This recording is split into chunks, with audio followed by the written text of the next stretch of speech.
नमस्कार दर्शकों, बात आज के चैनल के कार्यक्रम खबरदार खबरों में आपका स्वागत है। आपको बता दें कि इस कार्यक्रम में हम आपको देश दुनिया की दमदार खबरें संक्षिप्त में बताएंगे। तो लीजिए आज की खबरदार खबरें।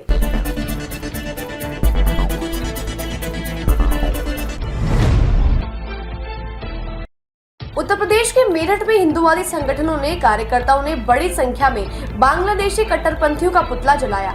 एक प्रदर्शनकारी ने कहा, हम पीएम से मांग करते हैं कि बांग्लादेश में रहने वाले सभी सनातनी हिंदुओं को तत्काल प्रभाव से भारतीय नागरिकता दी जाए और यदि ये संभव नहीं है तो बांग्लादेश में ही उनके जीवन की सुरक्षा सुनिश्चित की जाए। हिंदू महासभा के पदाधिकारियों ने रक्षा मंत्री राजनाथ सिंह को संबोधित करते हुए जिला प्रशासन को एक ज्ञापन सौंपा, जिसमें बांग्लादेश के हिंदुओं की सुरक्षा के लिए सरकार के हस्तक्षेप से मांग की है। दिल्ली शराब घोटाले से जुड़े मनी लॉन्ड्रिंग के सीबीआई वाले मामले में राज्य के सीएम अरविंद केजरीवाल की न्यायिक हिरासत 20 अगस्त तक बढ़ा दी गई है। केजरीवाल वीडियो कॉन्फ्रेंसिंग के जरिए अदालत में पेश हुए। अदालत द्वारा इस मामले में केजरीवाल के खिलाफ सीबीआई द्वारा पूरक आरोप पत्र पर 12 अगस्त को विचार कर सकती है। दिल्ली के सीएम फिलहाल तिहाड़ जेल में बंद है। कोर्ट के इस फैसले के बाद केजरीवाल की पत्नी सुनीता केजरीवाल ने सरकार पर आरोप लगाया कि केजरीवाल की जमानत नहीं होने के पीछे सरकार का हाथ है। केंद्र सरकार द्वारा वक्फ बोर्ड में संशोधन को लेकर लोकसभा में लाए बिल को विपक्ष के भारी विरोध को देखते हुए इसे संसद की संयुक्त संसदीय समिति के पास भेज दिया गया है। दूसरी तरफ सरकार ने राज्यसभा से वक्फ संशोधन विधेयक 2024 को वापस ले लिया है।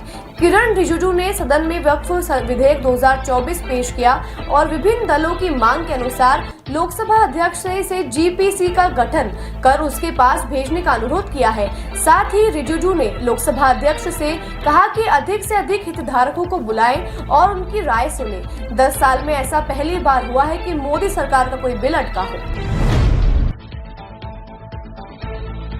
इंटरनेशनल स्पेस सेंटर में फंसे सुनीता विलियम्स और बुच विल्मोर की वापसी पर नासा ने कहा कि फिलहाल सुनीता और बुच की अंतरिक्ष से वापसी संभव नहीं दिख रही है, लेकिन फरवरी 2025 में उन्हें धरती पर वापस लाया जा सकता है। नासा ने कहा कि अरबपति व्यवसायी एलन मस्क के रॉकेट स्पेस एक्स की मदद से धरती पर लाया जाएगा। नासा के अनुसार स्टार लाइनर के अलावा दूसरे विकल्पों पर भी विचार किया जा रहा है। स्पेस सेंटर में फिलहाल सभी 9 यात्री सुरक्षित हैं, उनके पास पर्याप्त भोजन और आपूर्ति है और सभी को जल्द से जल्द धरती पर लाना नासा की सबसे बड़ी चुनौती है।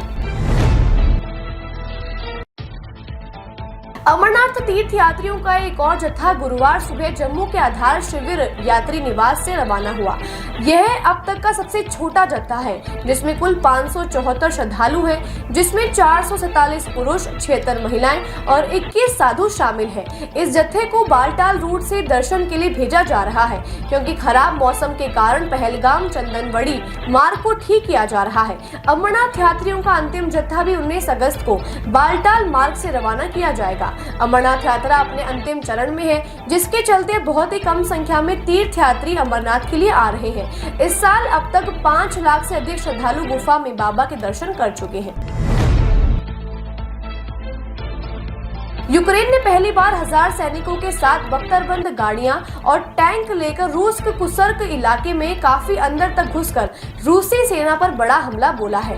पुतिन ने इस यूक्रेनी हमले को बड़े उकसावे वाली कार्यवाही बताया है। क्रेमलिन के प्रति वफादार राजनीतिक दल के सर्गेई मिरोनोव ने इसे आतंकवादी हमला और अंतर्राष्ट्रीय स्तर पर मान्यता प्राप्त विदेशी इलाके पर आक्रमण कहा है।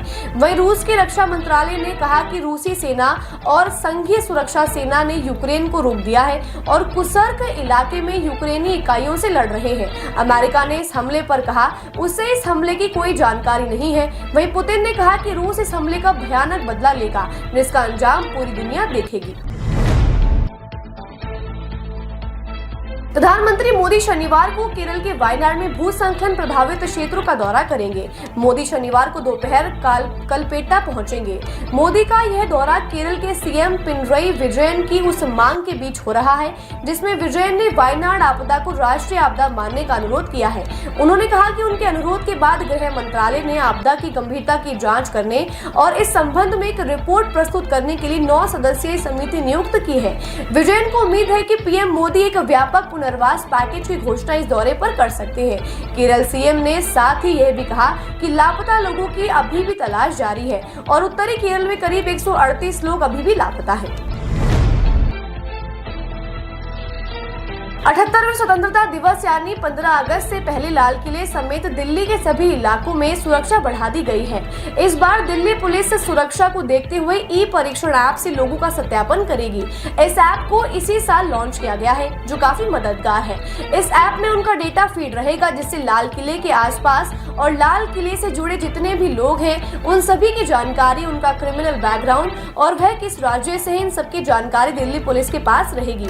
स्थानीय लोगों के ड्रोन उड़ाने पर 16 अगस्त तक रोक लगा दी गई है। दिल्ली पुलिस की नजर हर जगह है। चप्पे चप्पे पर गाड़ियों और संदिग्धों की तलाश ली जा रही है। पूरे दिल्ली के सीसीटीवी कैमरों को दुरुस्त कर उनसे भी मॉनिटरिंग की जा रही है। एनआईए की लिस्ट के मोस्ट वांटेड आतंकी रिजवान को दिल्ली पुलिस की स्पेशल सेल ने गिरफ्तार कर लिया है। आतंकी रिजवान दिल्ली के दरियागंज इलाके का रहने वाला है। रिजवान पुणे आईएसआईएस मॉड्यूल का सबसे कुख्यात आतंकी है। रिजवान जांच एजेंसियों को कई दिनों से चकमा देकर लंबे वक्त से फरार चल रहा था। रिजवान ने दिल्ली, पुणे और मुंबई के वीवीआईपी इलाकों की रेकी की थी। 15 अगस्त पर वो कोई बड़ी वारदात को अंजाम देने की कार्यवाही में लगा हुआ था। उसके पकड़े जाने से दिल्ली पुलिस को उससे और भी आतंकियों और उनके भविष्य के प्लान की जानकारी मिलने की उम्मीद है। वक्फ बोर्ड संशोधन बिल पर विवाद के बीच बिहार सरकार ने एक बड़ा फरमान जारी किया है।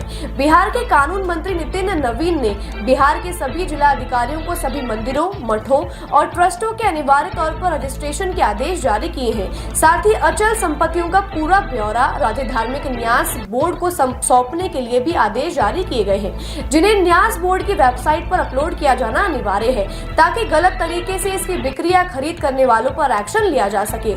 इस आदेश का उल्लंघन करने पर सख्त कानूनी कार्यवाही की जाएगी। खबरदार खबरों में आज के लिए बस इतना ही। कल फिर नई खबरों के साथ हम होंगे आपसे रूबरू। नमस्कार।